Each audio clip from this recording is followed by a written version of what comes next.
ఆదిలాబాద్ జిల్లా ఇంద్రవెల్లి మండలం కేస్లాపూర్లో ఆదివాసీల ఆరాధ్య దైవం నాగోబా జాతర వేడుకలు కొనసాగుతున్నాయి.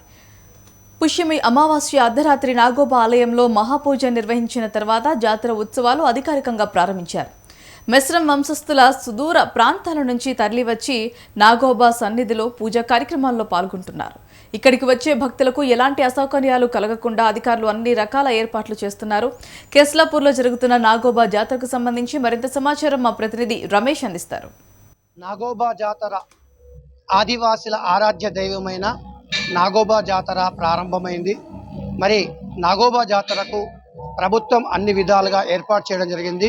మరి ఈ నాగోబా జాతర నిన్న రాత్రి ఆదివారం రాత్రి అమావాస్య పుష్యమి అమావాస్య రోజు మహాపూజతో ప్రారంభమై ఈ యొక్క నాగోబాని దర్శించుకోవడానికి మిశ్రం వంశీకులందరూ కూడా దాదాపుగా 250 కిలోమీటర్ల వరకు కూడా నడిచి ఆ తర్వాత గంగాజలాన్ని సేకరించి ఆ తీసుకొచ్చిన గంగాజలాన్ని మర్రి చెట్టు దగ్గర పెట్టి ఆ తర్వాత అక్కడ ఆ మిశ్రం వంశీకులందరూ కూడా అక్కడ పూజ చేసి ఆ తర్వాత జలాన్ని పుష్యమి అమావాస్య రోజు ఈ యొక్క గంగాజలాన్ని తీసుకొచ్చి నాగోబా ఈ యొక్క నాగదేవుడికి అభిషేకం చేసిన తర్వాత బేటింగ్ కార్యక్రమం అదే రాత్రి ఆ యొక్క మిశ్రం వంశంలోకి వచ్చిన నూతన కోడళ్ళు ఎవరుతుంటాయో నూతన కోడళ్లతో భేటీ కార్యక్రమాన్ని నిర్వహించడం జరుగుతుంది.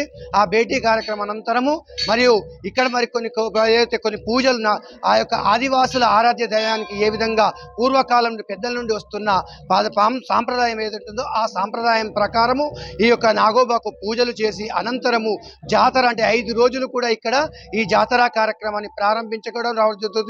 మరి ఇక్కడ ఈ యొక్క ఆదివాసులు అంటే ఈ యొక్క దేశంలో ఉన్న ప్రపంచంలో ఉన్న ఆదివాసులందరూ కూడా అంటే మహారాష్ట్ర, మధ్యప్రదేశ్, ఒరిస్సా మరియు ఆంధ్రప్రదేశ్, తెలంగాణలో ఉన్న మిశ్రం వంశీకులందరూ కూడా ఆదివాసులందరూ కూడా దాదాపుగా 5 వంశాల వారు కూడా ఇక్కడికి వచ్చి చూసుకొని ఒక నాగోబాను దర్శించుకొని ఆ తర్వాత దేవుడికి ఆ యొక్క వారి కోరికల్ని వారి యొక్క బాధల్ని చెప్పుకొని మా బాధల్ని తీర్చి మా వంశాన్ని కూడా అభివృద్ధి పరచు అని చెప్పి కూడా వీరు ఆ యొక్క నాగోబాను కోరుకోవడం అనేది జరుగుతుంది.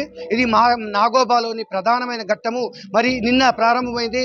మరి రేపు ఇవాళ 2వ రోజు 3వ రోజు కూడా రకరకాలైన అంటే 3, 4, 5 రోజులు ఈ యొక్క రకరకాలైన పూజలతో ఈ యొక్క నాగోబా జాతరను నిర్వహించడం అనేది సాంప్రదాయంగా ఉంటుంది. మరి దీనికి ప్రభుత్వం అన్ని విధాలైన ఏర్పాటు చేయడం జరిగింది. ఈ నాగోబా జాతరకు వచ్చిన ప్రజలందరూ కూడా ఈ యొక్క క్షేమంగా ఉండి మరి అందరూ కూడా ఆ యొక్క నాగోబా దేవుడి యొక్క దర్శనాన్ని చేసుకొని అందరూ కూడా వెళ్ళాలని చెప్పి కూడా ఇక్కడ కమిటీ వారు కూడా అన్ని ఏర్పాట్లు ఎలాంటి ఆటంకాలు జరగకుండా అన్ని ఏర్పాటు చేయడం జరిగింది. Camera person Ramesh, metro TV, Nagoba నుండి.